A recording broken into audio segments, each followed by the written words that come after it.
if I see money and it's money I need, I'm taking that money first. Mimi hizo stories. See, those people who have not accumulated enough knowledge, but outside here they are very ignorant and arrogant. The other day, you see, I was talking of Penina. He conned someone $30. You see? Wait, you're saying Penina and you're saying he. If I'm using an Android, kuna mtu pale atasema wewe ni trader mgani anatumia Android? Unaona? Mkopa. Yes. Ukienda vibaya ni nini inaweza happen? Tarudi ushago. Jione hiyo ushago kabisa. Just picture yourself ukiwa huko ushago kwenu umetokea na katawel. But the content you used to post on YouTube, that was also weak content. That was not weak content. It was not weak, but That was not.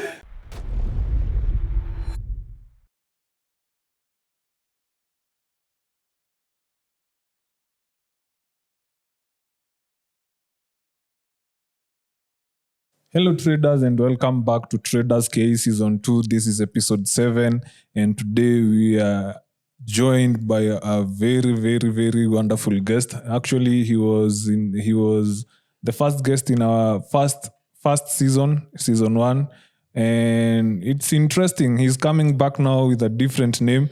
He's gonna tell us why he has different names. But before we get to all that, let's first hear from Nick.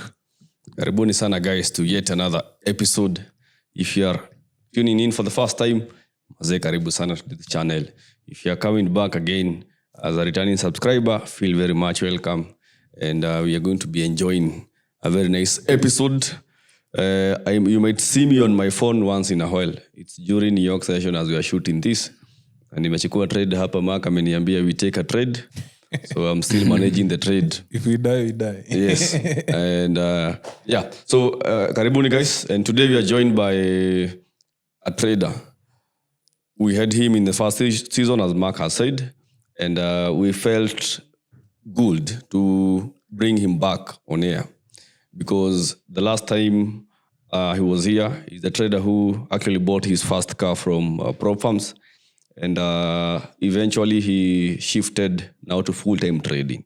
So I'm positive that there are so many people in here who are between, you're wondering if you could quit your job and start trading full-time. All right. So this episode today, we have a person who has done that. So we want to hear from the experiences and how it is taking him so far. And I'm positive mazee hii ni kitu kila mtu you can learn and take a thing or two by the time we are coming to the end of this episode. So karibu sana mzee. Thank you, Nick, for inviting me. Hello traders. Thank you for watching this episode. Thank you, Mark. Nimegundua na kuachanga nje. It's quite funny. I even mentioned it in the last episode. Thank you guys for inviting me. My name is Dear Traders. People know me. I'm always a student of life. That is a tagline that I go with. I'm a trader. As per now, I can say I'm a full-time trader. That is like my main job. That is basically me. So before you even get started to trading and all that, okay. First of all, tell us who is Musa Sababu. So a short story. There are guys who don't know him. The last time we had the trader, he was working na Uber. Yeah, he was an Uber driver. Yes, he was an Uber driver. Actually, uko Twitter napigagwa. That Kasarani-based Uber driver. So he was working with Uber with his own car store. And eventually he found it wise to leave the job and do trading full time. At the same time, he decided to be a msanii. So sahi akona channel where he is also doing some music. What inspired you to even go to music? And by the way, how is your family pia? Mambo iko namna gani since we left each other? Okay, first of all, thank you for remembering that. My family is good. As long as you see me breathing, they are there. They are breathing. They are good. And then about the music side, I can say I have always been an artist. Nimekuwa msanii for a very long time. And then I say I'm a student of life. Na adapt rahisi sana. Naenda every situation sipendangi kukaa mahali moja sana. If I'm not comfortable, nikikaa mahali hadi nione nimeanza kudu kitu same now and then I switch naachana na hiyo kwanza I do another one. So sasa nafanya na band, niko na my own band. But hizo ni gigs tu za weekend. Unajua soko imefunga weekend, we can't trade on Saturday and Sunday and maybe on a Friday. So gigs zangu zianza from Friday, Saturday, Sunday kwenda hivyo. And so your artist name now sasa ni That's where now where Musa Sababu comes in. Musa Sababu is a very different person. Yes, it's me, but hiyo ni quote ingine na vaanga na specific. Like you see now Amias, a trader. Yeah. Yes, kuna mahali pia naenda kama Musa Sababu. I have even different account for each and everything, but ni venye tu mmenigundua. But that is still me. Amazing, bana. Amazing. Ay, bana. Musa Sababu, bana, okay, we know about your trading and we see you posting a lot, bana, but it would be unfair. Give us even a glimpse of what you Musa Sababu is. Tupatie hata kama ni verse moja ya benga, bana. Ni mbaya. Piga moja, bana. Piga. What I can do. Mbaya. What I can do. Kupata kwa you ground. see, the kind of music I do, like, I do music in Kisii language. So, but me, I believe music is universal. Good music, unasikizanga benga na labda, like let's say rumba na usikii wanasema nini. But me wamini, music is just sound. Yeah. So if you want to listen to my music, you can check out my channel, Musa Sababu. Niko na a new song nili drop 2 days ago. Inafanya still is doing fine. So, by the time to drop this episode, the song will be a week old. But the song, maybe 2 weeks. Yeah. Actually, maybe 2 weeks, but the song is still doing fine. So that is the other part of me. Yeah. Congrats, though. Thank you. It takes a lot of effort to be here and there. Yeah, actually. Yeah. Maisha inakupeleka aje in terms of trading? In trading, I can't really complain. I decided to focus this year. I started... You remember the first time I was here, I was like, Uber was my main thing. Uber was... Ndio ilikuwa inaniweka mjini. Trading ilikuwa ni payout mwezi moja after miezi mbili. But after doing that for around 4 years, nilijiita mkutano, nikaona like, it's good niachane sasa na hiyo Uber business. It's a risky move, but I did it at the beginning of this year. Nilianza, I remember I wanted to quit 2025 January, but nikasema tu, nikashikilia, nikajipata December. So I decided to start this year as a trader, because I've been in that field for a very long time. I have the knowledge of trading, but for me niliona Bolt ilikuwa inachukua most of my time. So sikuwa na focus sana kwa market. So I decided niachane na hiyo. I focus on trading, and now I can say like I'm a full-time trading Jew. Now that is what I'm doing, and I can see change from then to now. Even if you are my followers if you follow me on Twitter and IG, you can see that there is progress. This year alone, when I was doing Uber, 2025, I managed to secure only 3 payouts. But this year alone, I think I'm on my 4th payout. I'm waiting for my 5th payout as we are speaking now. Maybe by the 27th there, I will receive my 5th payout. Now you see if you... Congrats. Thank you. Those are wins. They're small wins, but they're wins. A win is a win. A win is a win. And actually, even as we are talking here, he just passed an account. Today. Actually, today. Yeah, that's also another win. Okay, We witnessed that. It's a big win. It's a big win. It's a big win, but for me, I'm trying to nifike ile stage like getting a payout ama passing account doesn't excite me, because I believe like bado ka unafurahia kupita challenge ama nini, it shows that bado kidogo. Yes, you can't huwezi zuia that emotion, it will be there, utafurahia umemake do. But I believe inafaa ikuwe normal. Naona like venye unatokanga kwako unafunga kiatu, naona is very normal. It should be like that. Najaribu catch up nizoe na hiyo nature. And then I can't really kuacha job focus na trading. ina depend. Like for me nilijita mkutano. What is the worst thing yenye naweza niapenia nikiacha driving kuendesha these Uber sai? Probably naweza rudi ushago. Am I comfortable with that? Yes. So unaona mimi nilikuwa nilithink of the worst before nianze. Siku kuja tu from nowhere like juu nasikia kuna trading, nikaacha kazi yenye nilikuwa nafanya, nikaamua kufocus na trading. But the real sense ni if trading is your only way out, nimekuja kubelieve like huwezi mix trading na kitu ingine kama you are really very serious. Is either trading works ama isi work. Juu at the moment unasema, for example, let's say like niko na job na do, hii kitu ili ni old sana back for very many years. Yes, I know trading, but niko na job na do. Unaona hata nikipata like a 5k account, sikuwa naogopa kuipoteza, juu najua hata nikiipoteza I will get 5k from my job and fund again. But now I follow rules. Nikipoteza 1% I'm done. Nikipoteza 2% ama 3% I'm done for that week and maybe the next week unless niende kwa account ingine. So you see inanipea discipline. Plus money wise pia ina install discipline kwako sana money wise. You sort your bills ahead. You don't really know when is the next payout coming out. You don't know that maybe sai niko kwa my winning streak.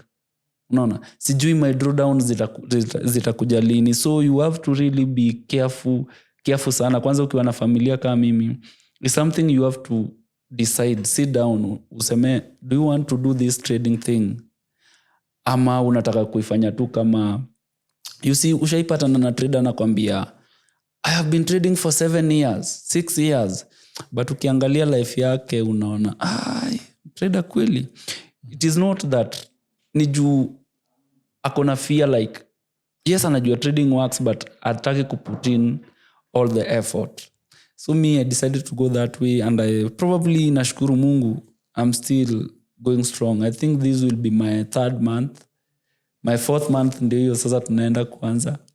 I think I still believe in my skill.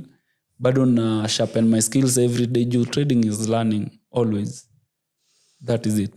Sasa hapa kwa shift into trading full time. Challenge umekuwa nayo so far, the biggest challenge. Unajua you guys unaamka asubuhi hakuna mahali unaenda. Literally go tu kwa nyumba, you have a trade that you're waiting for. Kama yeye alipiga stop loss leo asubuhi.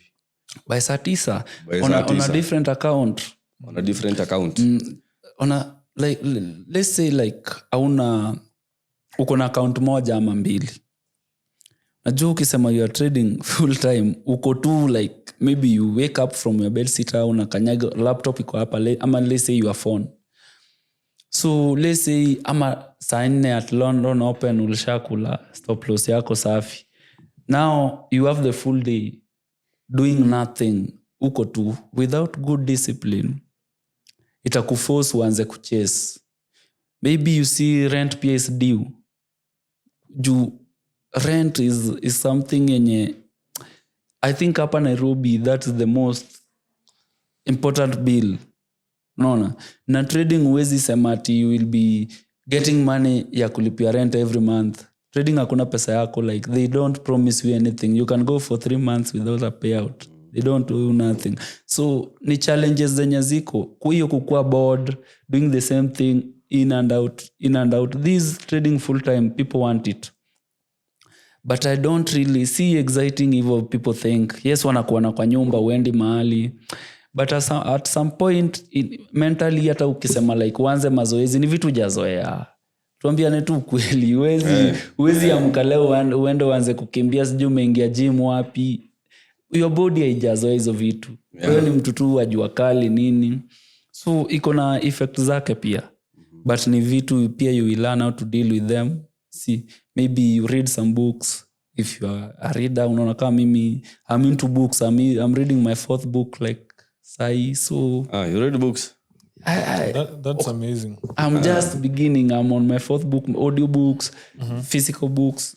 yani unajaribu ni vitabu za trading ama just normal? No, vitabu za trading no. I just read like the money of power, the 48 laws of power, vitu kama hizo tu, just normal books about life tu.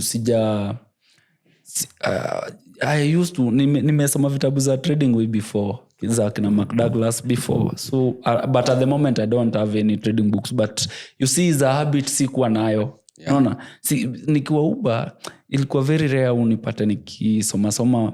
Yes, nilikuwa nasoma, but ile like nimeamka asubuhi sasa I do reading. Ndio is an habit building sai. Maybe by the end of the year itakuwa nimeshapiga vitabu mbao. I don't know, is a win. But iko na challenges zake, a lot of challenges. Your familia pia iko hapo. Mnaamka mko tu, you are not going anywhere. So it's a challenge, but it's okay. Nice. So anyway, how have you been able to maintain your age amongst all these crises? Because one thing with change, it requires a lot of sacrifice. Venye tu Nick anasema, like now umeamka, you don't have nowhere to go now. Now maybe a lot of things. So how have you been able to maintain your trading age amongst all that crisis? Okay, for me, what can I think imenisaidia sana pia ni I have a lot of accounts. Yes, they're not big. They are just 5k and 10k account, but there are many. They can add up to maybe 8 accounts. So I can take a loss on this account and go to the other one, but I can't lose 3% on a day. Like if I take a loss on this account, on the other one I take a loss, nikichukua loss ya 3 kwa account tofauti, I just know like something is off today. So I can go off from maybe that week. Ina depend pia ni nini. Unajua pia ukiwa kwa nyumba a lot of things happen. Pia backtesting is boring msee. Hakuna kitu. Yes. Kwa hii forex backtesting is very boring. And then on backtesting you are very profitable. And then kuna reality zingine mtu takangi kukubali. Like I struggle to believe that sikuangi profitable kwa GU. Mm-hmm. Kwa GU I can take 10 straight losses. Mm-hmm. 10. I can take 6 straight losses kwa EU. Mm-hmm. But I perform very well on GJ and UJ. So sometimes kujua reality kama hizo, you without hauna mtu kama mentor, you are learning this, sometimes unaanza kuzifight like wait bana, hii sinipea tu kama ipea ingine, you see. But I have accepted that on my free time I just backtest to sharpen, hata kama ni boring, yes, but I backtest kidogo na just hapa na pale. And then I can say like I'm turning into a swing trader. Mm-hmm. Not a long swing trader, but I can hold trades for 3 weeks with a small lot size. Let's say if I open 0.30 on GJ, is not a big lot size and is not small. Mm-hmm. But if I hold the trade within 2 days and the direction is good, I will recover from maybe a 4% drawdown to maybe a 4% payout. I have been posting those. People see, I always recover from even a 6% drawdown to a 3% payout. And I have this rule, like, if I see money and it's money I need, I'm taking that money first. Maybe those stories are like, you wait, it hits TP, anything above 2%. Mm-hmm. You see, with equity age, you can't withdraw less $100. Mm-hmm. So for you to withdraw, you need like $125 so that because there is 80% profit spread. Okay. So me, if I see on a 5K account anything that can pay rent, that is above $150, tunafunga kwanza hiyo. Hiyo kwanza tunafunga. And that has helped me a lot to receive more payout this year. So you see, is another thing I learned nikiwa kwa soko. But on the other year unaona bado unakimbiza client sijui Westland, sijui umepitia njia sio hiyo. A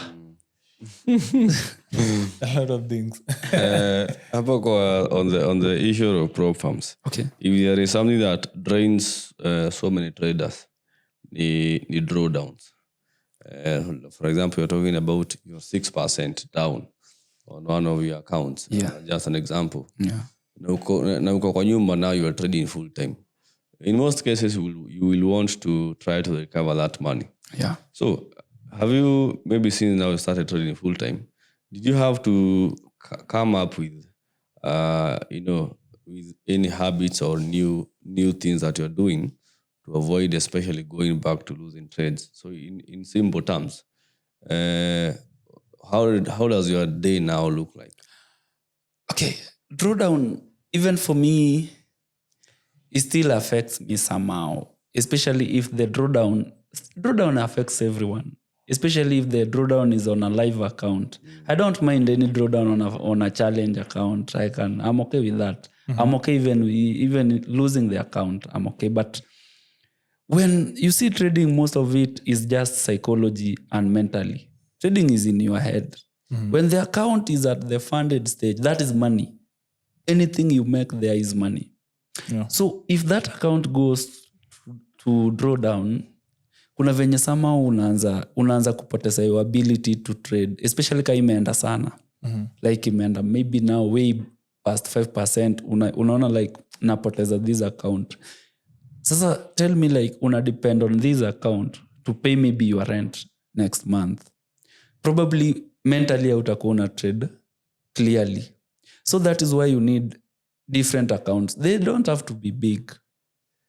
Different account hapa na pale. And then if you are maybe well off somehow, let's say unajua financially capability yetu ni tofauti. Maybe someone is a teacher somewhere, someone is working at the bank, someone is maybe a police officer. Now maybe you want to come into trading full time. I can somehow advise you to also have a life account. It helps a lot. A life account will help you with small bills here and there. And I'm not telling you to have a life account so that you can be drawing $10 or $20 daily or week. That doesn't happen. Just treat that life account as with the same discipline. Yeah. But it will save you from, like, let's say you need money, it will save you because sometimes your funded accounts are on drawdown. If you have a life account, it will save you somehow. But it's good also to, what can I say? Like, don't put all your fish in one basket. Have different accounts hapana pale. Like, hii account iko kwa drawdown, hii iko break even, hii unangoja payout, you see. So, hata ukipata like, at one time, utakuwa kwa drawdown kwa all account, which you will, and it can happen, but utapata your bills ziko maybe 6 months ahead. No. At this moment, I can survive very well without even a single selling for 3 months or 2. Because me najua nitaamka nikule, nyumba imelipwa, wifi nimelipa 2 months ahead, package nyingine ni kuactivate tu ikifika. If you get money, sort your bills. Before ununue mzinga, like, you see, I have this joke, like, mnanionanga, I get like maybe $208, and then I say like, $8 ya juu nikikunywa nitakuwa nimekosea mtu. Most of the times I lie. Juu kwanza I don't even take alcohol. I sort all my bills ahead, way ahead, like 2-3 months. Juu pia $200 haiwezi sort way ahead sana. So it's just 2 months ahead. Just normal bills tu za stima, za maji, rent, nini. So unapata uko kejani tu hauna do, but uko tu very comfortable. Uko kwa $80 kako kakiingia, lipa rent ya uko mbele. Wewe uko tu. Hata people, hata landlord amekupenda na unashindanga tu. For the first time hata we are in good books with the landlord. Kijana amelipa huko mbele. Yani, I think inakufunza pia discipline, and inakufunza that every money is money. And you can survive with it ama without it. Juu sasa sahi kama huwezi nita sherehe unless you are buying. Hata kama una buying labda nikuje kunywa maji na soda. Yani, I don't have that urge ya kutoka kuzunguka sana unless niko na show ama niko studio ama niko indoor. So unaona hata habit yako ina change. Nitajifunza pia kukimbia. So it's a good thing. If that is how I sharpen my... Sharp. Okay. So it's a good thing actually you did mention about having live accounts separate from maybe prop farm accounts, but it's a hard thing maintaining the both, because utapata kuna mtu ako nazo and they wanna blow both of them. So how do you maintain the balance so that at least you make sure that both at least they are running in hope iko mahali? Trading, first of all, is hard. And people tend to say that trading your personal account is easy because the broker maybe can have mercy on you. Unaweza overtrade na bado withdraw. Unaweza over-leverage. Let's say uko na $100, but you are opening a lot size of 0.2 kwa gold, 0.5 kwa gold. The broker will have mercy on you and still you will still receive the cash, like utatumiwa hiyo do. Unaona? Your live account haina rules mingi. So inaweza kufanya uone like you are very deadly trader, unajua na ujui. Unaona? Those are the things that zenye ukikam nazo kwa prop farms, you won't go far. Utaanza tu kusema prop farms ni wakora, hawalipi, better I trade my personal account. You forgot that prop farm inakupea tu capital na inataka disciplined traders. Ukiangalia kwa nini yao, they are most performing all-time traders wanna make something 30%, 25% annually. Which you unataka umepewa account ya 5K, unatengeneza 4K kwa hiyo account, sasa iko 9K, you want to withdraw. Itakuwa ngumu. Juu over-leverage, maybe ujaangalia hata news vizuri. Yani we unakuja tu juu ile do, unasikia wako na do na unakuja na zile tabia zako maybe za life account, za life account. Juu huko hakuna sheria. Huko hata news una trade. Huko kwa funded most profile size iko na sheria ya, let's say opening a trade 5 minutes maybe 2 minutes rules. I But thought the rules are going to be better, but they keep getting worse. But wewe unakuja umetoka huko kwa broker na huko unangojanga NFP trade na huko tunangojanga NFP tufunge hata tu trade hiyo siku. So you see ni watu wawili tofauti. You see traders, me I don't believe like prop firms are working against traders. I just believe, especially hapa kwetu Kenya, I just believe that most traders are work with that disciplined. Unaona, unapata like I can post something about prop firm. Unapata mtu hadi ameongeza FX kwa jina yake, anauliza hii ni nini? Una nini aje? Someone anataka instant account. Anafikiria like anything you make there uta withdraw immediately. Unakuja kwa instant ya 5K, unatengeneza 1K. Withdraw that, I think you need 10,000 because it's 15% consistency rule. Ukitengeneza 1K on one trade, you need to make like $10,000 on that account to withdraw. You will never reach that. So people don't have knowledge. Yeah, pro firms vizuri. That's why they complain. The other day I put a poll out on Twitter, like between personal and funded account. Yeah, which one do you prefer? I think I received around 250 votes. And funny enough, most people walikuwa wanasema ati personal. But ukianalyze vizuri, me I believe in capital. A 2% on 200K account will take me a longer way. Yeah. So it's just a matter of una prefer nini. Unaona, what type of a trader are you? And then umekaa, so kwa hii soko umekaa for how long? Nani anakufunza? Who are you consuming content from? Unaona, those things like that matter a lot. And talking about of content banners, you tell people which sources they can consume good content, because actually right now we have a lot of people coming up, and they're gonna keep coming up, because I believe I was looking at some stats, if I'm not so wrong, I stand to be corrected. We have around 500,000 registered traders in Kenya.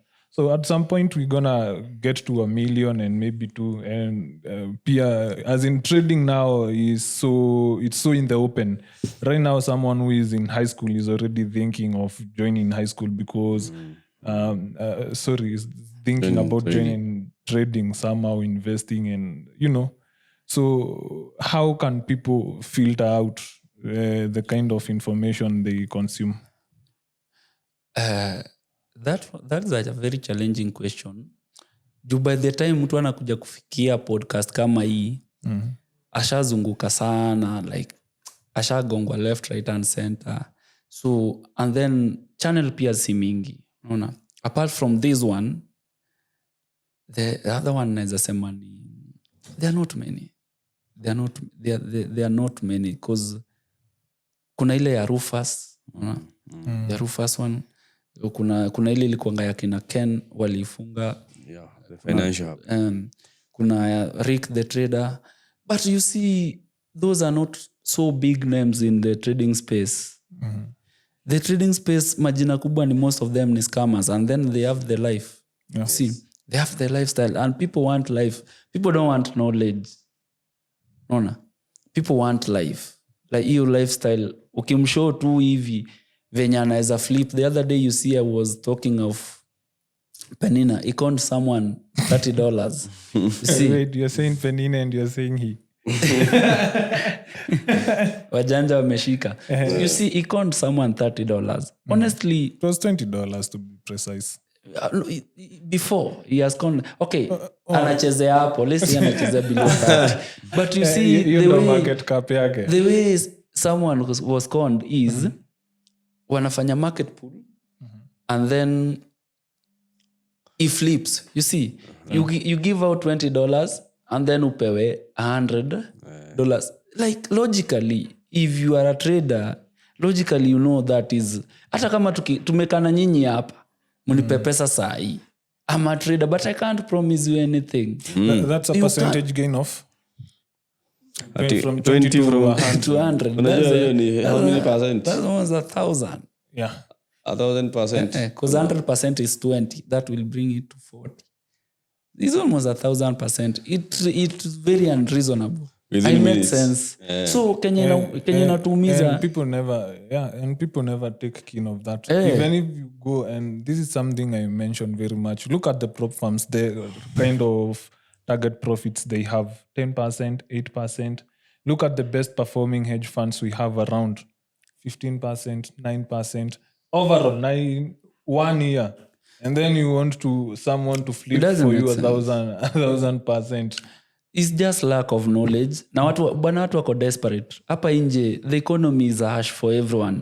The economy is very harsh. So, mtu akisikia like, akiangalia vile unaishi, na umwambie unaweza mtengenezea do, ana fall easily. Not that ako naive ama nini. Labda life imemchapa. Hiyo 3,000 ndiyo ako nayo mbele nyuma. Anasema, wacha ni risk. Kumbe is not even risking. Mwenye anatumiwa do labda hata ako abanos. Ashaitisha. Unaona kuna that stage yenye mkifikanga na biashara, if you have been doing business, au unajua tu client analipa. So we menta ashakufikisha hapa, ashaitisha bill. Wewe ni utume alipe bill, I move to the next. It's just lack of knowledge. And then I think lack of knowledge na hype. Wakenya pia wako na hii idea ya kusupport mediocrity sana. Like, you will tell them that, manze, huyu jamaa ni scam. But still they will be clapping. Wewe kuenda. But at the end of the day, wanapiga nduru juu. I can see a scammer from a very far distance. Mi kukuangalia tu hivi, lifestyle nini, your page nipitie, nishajua tu what you are into. Kama wewe ni scammer.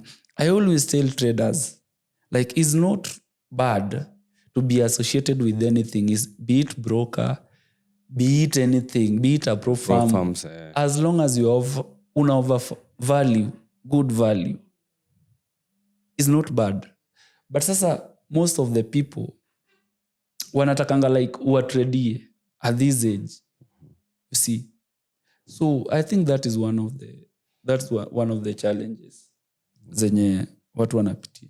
So Dear trader, what are your projection? What do you hope to achieve by the end of this year, maybe? In terms of trading, ama material, okay. As for you, you have a lot of things. We will focus on trading, and then when we get to the other part, we will call you. We do I'll the tell vlog you. on this channel. I'll tell you, I'm about to Kufanya drop vlog. an album. So You can also say that, but trading wise, no. Okay, so this year I don't have to have very big and realistic goals. Name two maybe nikuwe like 100k funded, just 100k in funding. Be it life, be it in stages, I just don't care. I just want my accounts accumulatively zikuwe around 300k, because I know that with that any payout will be decent. yeah.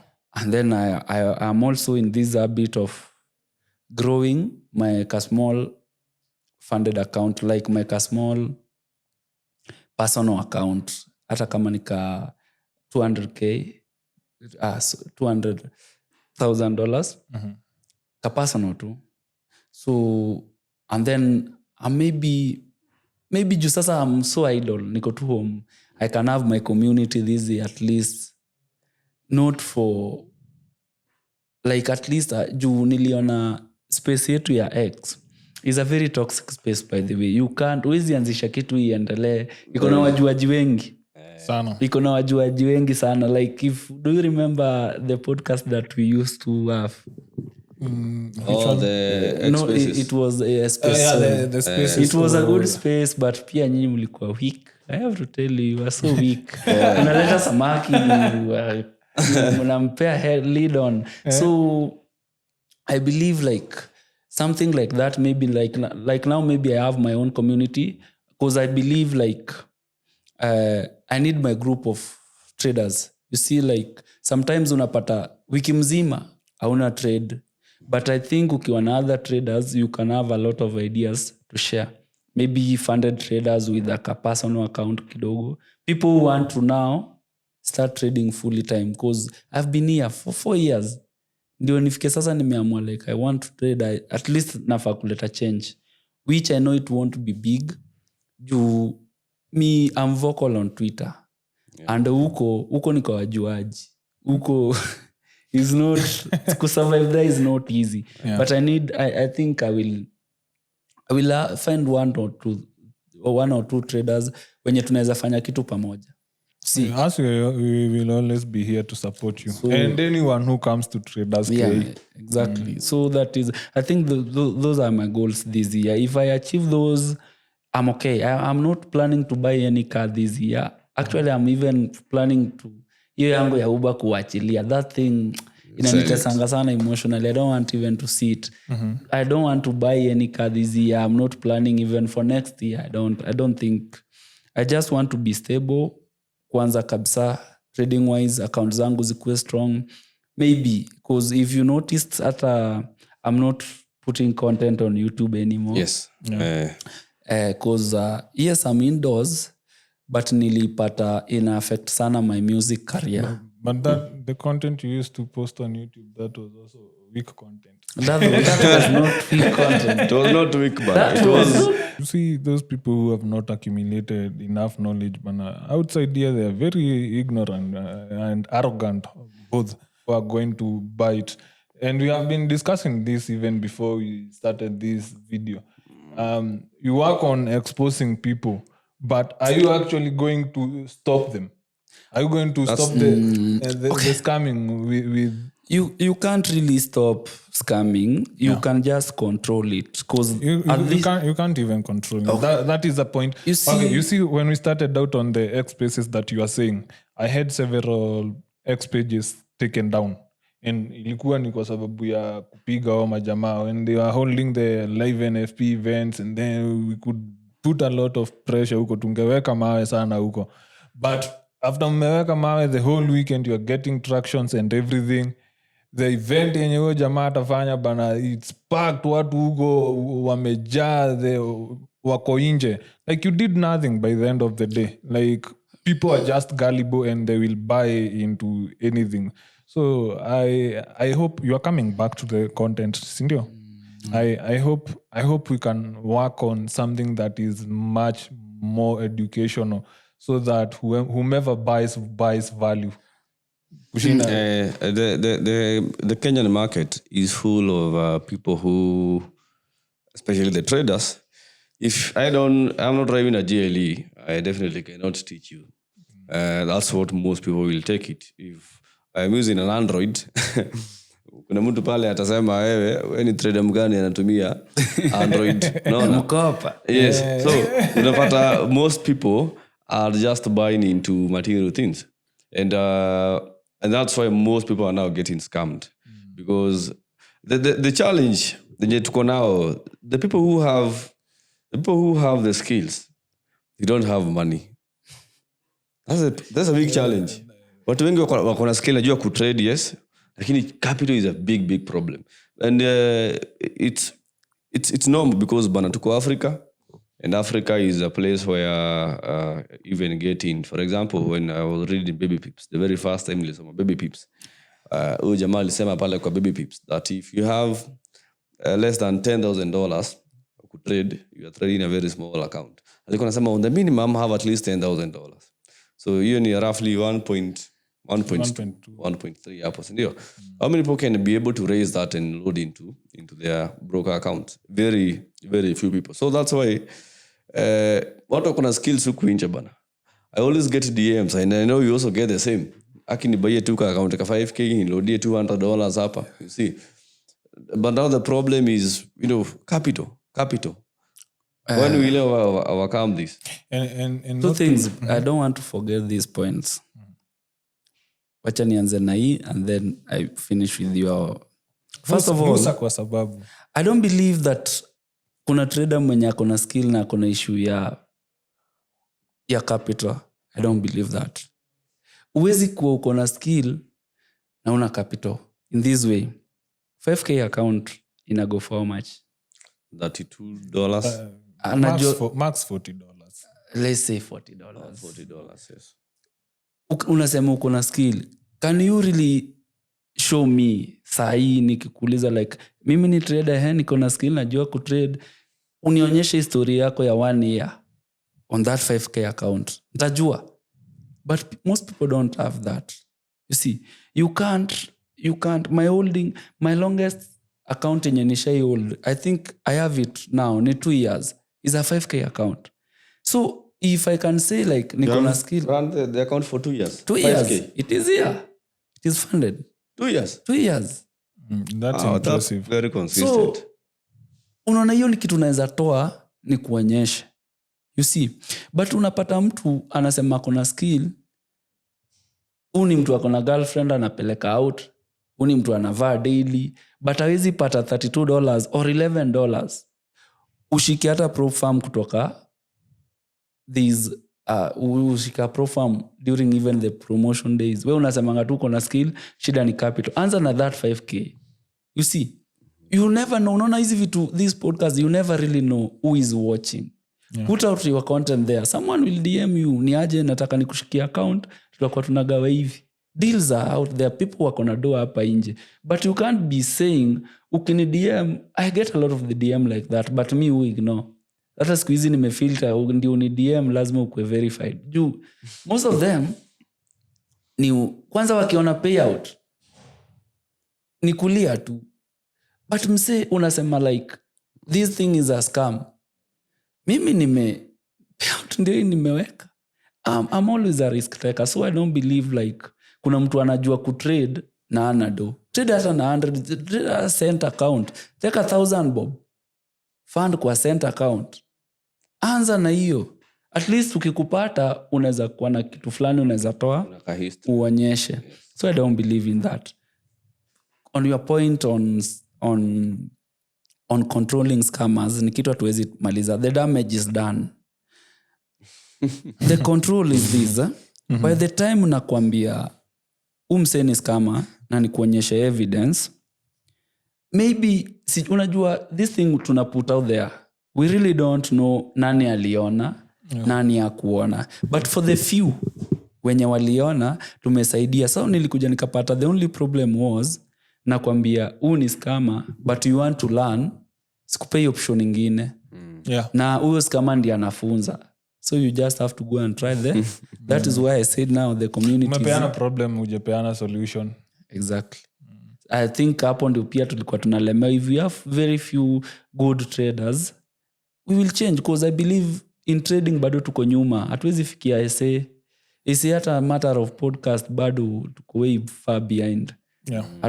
So I really like the podcast. There is one podcast I say I really love it. It's very wonderful. Those huko ndio traders wako. Mtu anachukua ndege akuje uminterview arudi. Those are where traders are. So I don't believe hatuko nyuma sana. Hatuko nyuma. So get. Thank you. Sasa there are so many people who are maybe looking to get into full-time trading. What would you advise them to brace themselves with? First of all, think of the worst. What is the worst can happen? What is the worst thing? Kukienda vibaya ni nini inaweza happen? Tarudi ushago. Jione hiyo ushago kabisa. Just picture yourself ukiwa huko ushago kwenu umetokea na katawel ama hata huko hakunanga towel. We picture yourself ukiwa ushago, hauna anything, just you and your phone and your laptop. Unaweza vumilia hiyo? Yes. Kama unaweza ungekuwa umeanza jana. But kama uwezi,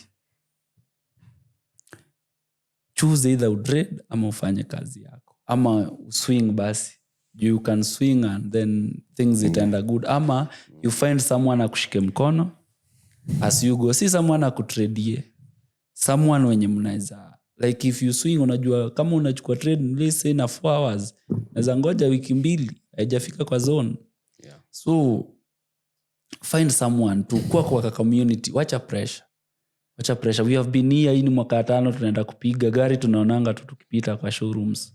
So pole ukikuja jana leo tulia. Yes. Tulia. If you go to someone mwenye alianza jana leo ako na gari, pesa yako ndiye anatumia. Ati Denzel tulia. So that's my point. I think that's the second time I'm telling people that trading is a good career. Is a very paying career. Kwanza sahi kama Kenya hakuna job. Na employment hakuna kabisa. But sasa shida ni mtu anakuja trading na kifua. Huku hakuna pesa yako iko hapa. Yes, there is a lot of trillion going around but hakuna yako. Hiyo yako ndio watachukua. Kuja pole. Take your time, learn. Learn kabisa. Have the skill. Kama ni kushikwa mkono, shikwa na mkono. Usishikwe na mkono na mtu anakushow magari. Wewe ukiona mtu anakushow lifestyle sana, kwanza shikilia kidogo. Jifunze ile zako zenye, even if nakwambia kitu with your thinking, ile knowledge kidogo yenye labda umepata from YouTube ama from somewhere, unaweza ona like if it is true ama especially hapo kwa percentage wise. Unakwambia leta $100 within 2 weeks nitakupea 500, natoa wapi? Market si yangu. I don't even know nita lose hiyo pesa, nita make nini. So ukishajua vitu kama hizo, very simple basic things, bas anza sasa. Unaweza ingia chini ya mtu akushike mkono akwambie ni aje nilipita hii njia, nikapita hii njia, hii fanya juu. Pia with ProFarm there's another challenge. You can't take my trades. You see, ntanyimwa payout. Is one of the things zenye zinafanyanga hata zinanga community. Juu mimi na trade GJ na UJ. Unaona? Na ule broker natumia, ule nini natumia, siwezi is the most affordable. You see? So nikikuita probably utakuwa unatumia huyo. Na siwezi kupea setups zangu. If I give you my setups, utatumia hizo. Upate payout nipate payout, but utamake down but unaona pale kwa payout itakuwa denied due ya trades zina copy trading from third party.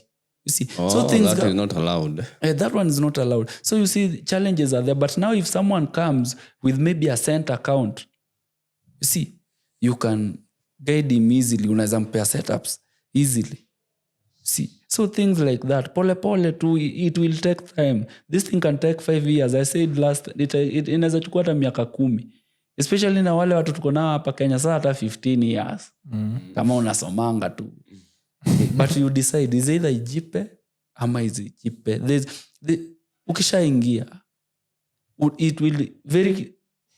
it will take you a shorter time, maybe within 1 year tutakuwa tushajua kama unafaa kupita uende ama you are here to stay. Yes. Unaona? Na and then hii kitu itakuavoid kugongwa sana. Unaona?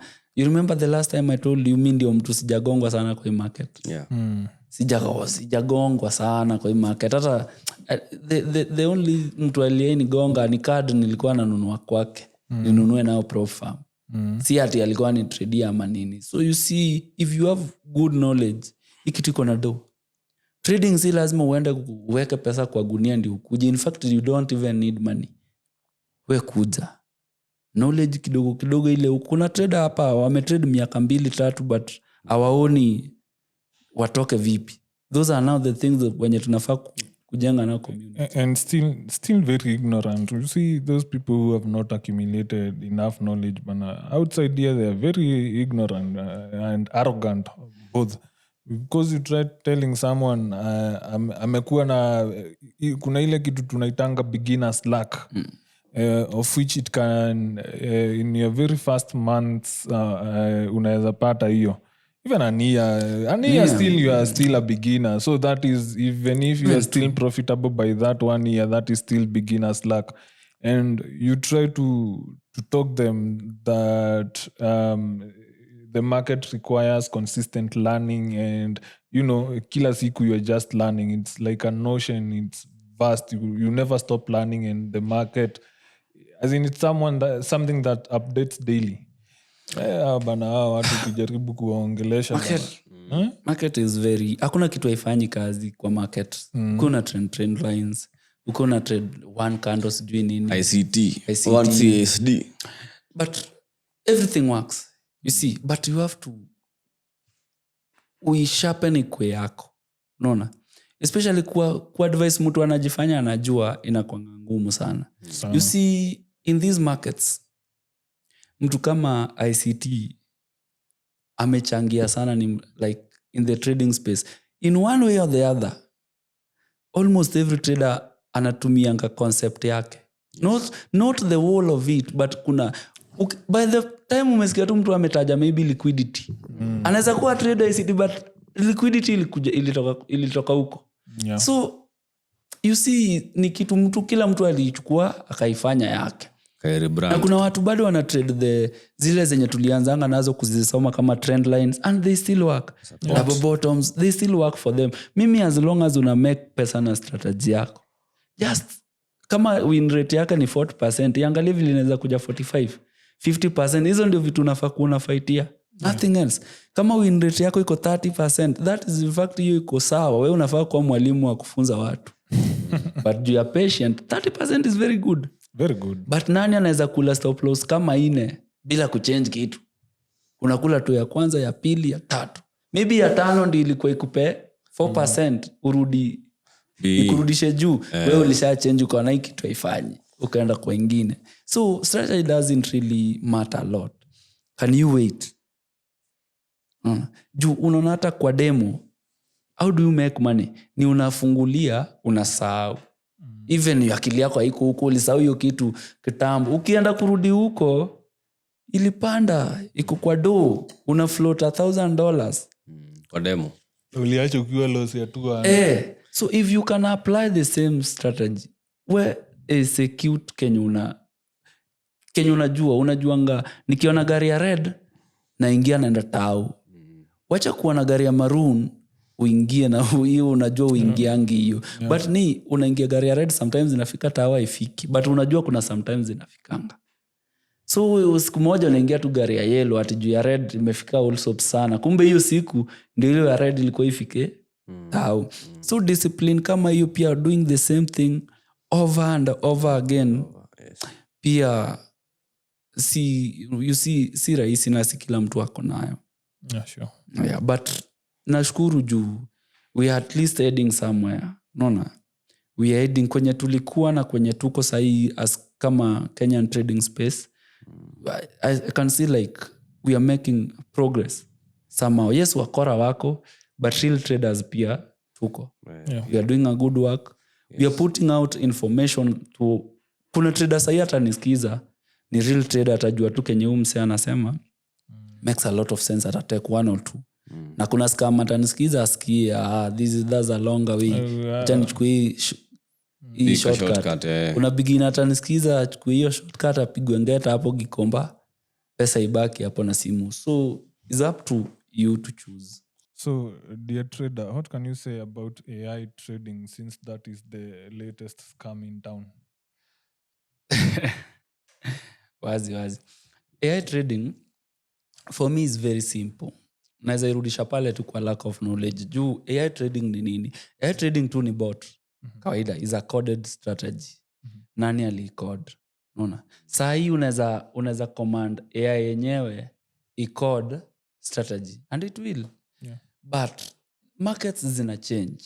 Markets are not the same. Maybe ile condition yenye ili-code nayo is not the condition that is currently at the market. So kama we ni mgeni, AI trading ikishapewa fancy name, utapigwa tu nayo.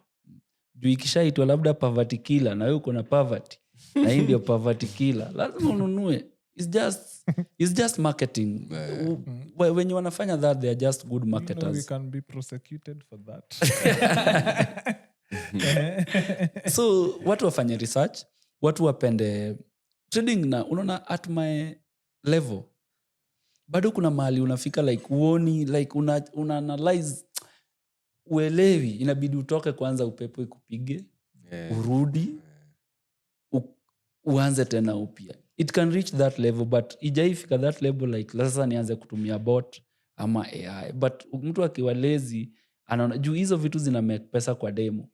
Unaona?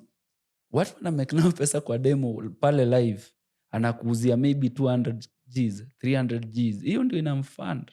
Anaishi nao vizuri tu. So that's my take. AI trading, I don't believe in it. It's just another con and people are making money good. Wenye hawajasikia, let them. By the time atanunua apata ifanyi, atakuja kuangalia hii video, ajue anafanya kufanyaje. Trading. Ati Biblia inasemanga we perish for Lack of knowledge. Thank you. Me nani. So far, we have had a very nice conversation. Personally, I wish you all the best on the full-time trading journey. Pia sisi tumekuwa hapo. I have been in my house, but for the last, I don't know how many years to kwa nyumba tu. Hata, this part of this year and last year, that's when at least I came able to move a lot. But before that, we shall build a very good strategy, the foundation for yourself. So we wish you all the best in your full-time trading. Maybe you're going to have an episode before the year comes to an end. Say bado tuko February. Maybe next year. Or Probably maybe next year. Probably Give it next time. year. Beginning next year. Next year, yeah. Yeah, so We that give it time. we give it time. Trading needs a lot of time. Naweza shtukia amekuja hapa na Audi sasa next time. You can't predict the future, especially with it can take a month. Yes. Upate somehow good funded. You don't know. Anything can happen. And for those guys who are looking also to trade full time, don't fear. But have a strategy. Don't just quit a job, get into full-time trading. It is hard. It is stressful. Kushinda kwa nyumba is one of the things and it's so draining. You are in drawdowns. So you have to be very strategic. But it's a good decision at the end of the day. So I was so excited, by the way. I even forgot to tell people about this Traders KE merchandise that we recently launched. It's still available. This is a bearish edition. You can get them in all types of custom you would like. But of course, this guy is so wonderful to be around with. Thank you. Furahia sana Musa. I'm always Behind the available. cameras, ni kucheka all the time. Thank you, man. Thank you. Banta ni hapa na pia probably jioni akifika nyumbani pia lazima atatupiga banta. Now we are used to it. But it has been quite an interesting episode and I hope you have grasped something from it.